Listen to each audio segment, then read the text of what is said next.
চাঁপাইনবাবগঞ্জে সড়কের ধারে লাগানো বিশাল আকারের 258টি গাছ কেটে বিক্রির অভিযোগ উঠেছে।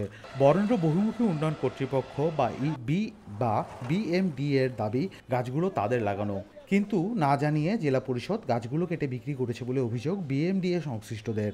তবে জমির মালিকানা সূত্রে গাছগুলো নিজেদের বলে দাবি করেছে জেলা পরিষদ।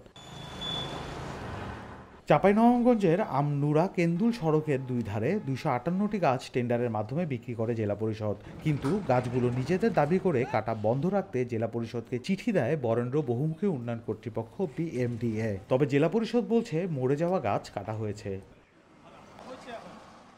যদিও স্থানীয়রা বলছেন কিছু গাছ মারা গেলেও সুস্থ গাছও কেটে ফেলা হচ্ছে। বিশেষ করে যেগুলো আপনার প্রাকৃতিক কারণে নষ্ট হয়েছে গাছ, সেটা কাটছে, মারা গেছে, ঠিক আছে। যেগুলো গাছ ভালো আছে সেগুলো গাছ কাটা তো এটা কোনো মানে হয় না। এই যে বৃষ্টি হচ্ছে না, এটা একমাত্র কারণ এসবের কারণে। পরিবেশের যে ক্ষতি করছে এই যে গাছ কেটে, সরকারের বিভিন্ন ডিপার্টমেন্ট আছে কিন্তু তারা কোনো চিন্তা ভাবনা করে না, ইচ্ছা মতো যা ইচ্ছা তাই করছে এখানে। বিএমডি এর দাবি 1989-90 সালে সড়কের ধারে গাছগুলো রোপণ করে সংস্থাটি, তাই গাছগুলোর মালিক তারা। বিএমডি এসে 1986-87 সাল থেকে এই এলাকায় গাছ রোপণ করা শুরু করে।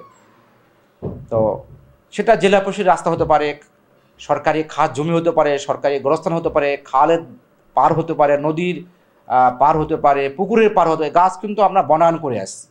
তবে পরবর্তীতে এই গাছগুলো নিয়ে যদি কোনো অসুবিধা না হয়, এই জন্যে আমরা কী করেছি, বিভিন্ন ডিপার্টমেন্টের সাথে চুক্তি করেছি এবং জেলা পরিষদের সাথেও আমরা কী করেছি, 2021 সালে এই গাছগুলো বড় হলে বা কর্তন হলে এর হিস্সা কীভাবে নিরূপণ হবে এ নিয়ে জেলা পরিষদ বিএমডির মধ্যে 2021 সালে চুক্তিপত্র সম্পাদিত হয়েছে। অপরদিকে জেলা পরিষদের দাবি জমির মালিক যেহেতু জেলা পরিষদ, তাই গাছের মালিকও সংস্থাটি। যেহেতু জমির মালিক জেলা পরিষদ, গাছের মালিকও জেলা পরিষদ। এখন বিএমডিএ দাবি করছে এবং ওই এলাকার গাছ আপনারা তো নিজেই শুনলেন যে উপজেলা পরিষদের চেয়ারম্যান সাহেবও দাবি করছেন। এখন বিএমডিএ দাবি করছে, তারাও চিঠি দিয়েছে, চেয়ারম্যান সাহেবও মনে হয় চিঠি দিবে। তো চিঠিগুলো আমরা সকল চিঠি মিলে সবাই মিলে সম্মিলিতভাবে গাছের মালিকানা নির্ধারণ করে, আর টেন্ডার যেহেতু প্রক্রিয়া শেষ, টাকাটা তো জমা আছে, আমরা সবাই মিলে যার যার অংশ যদি কেউ হিস্সা পেয়ে থাকে এখান থেকে আমরা দিয়ে দেবো। মালিকানা তো জেলা পরিষদ, জমির মালিক জেলা পরিষদ। অনেক সময় অনেকেই বিভিন্ন সময় গাছ লাগিয়ে থাকে, ব্যক্তি পর্যায়ে অনেকেই গাছ লাগিয়ে থাকে।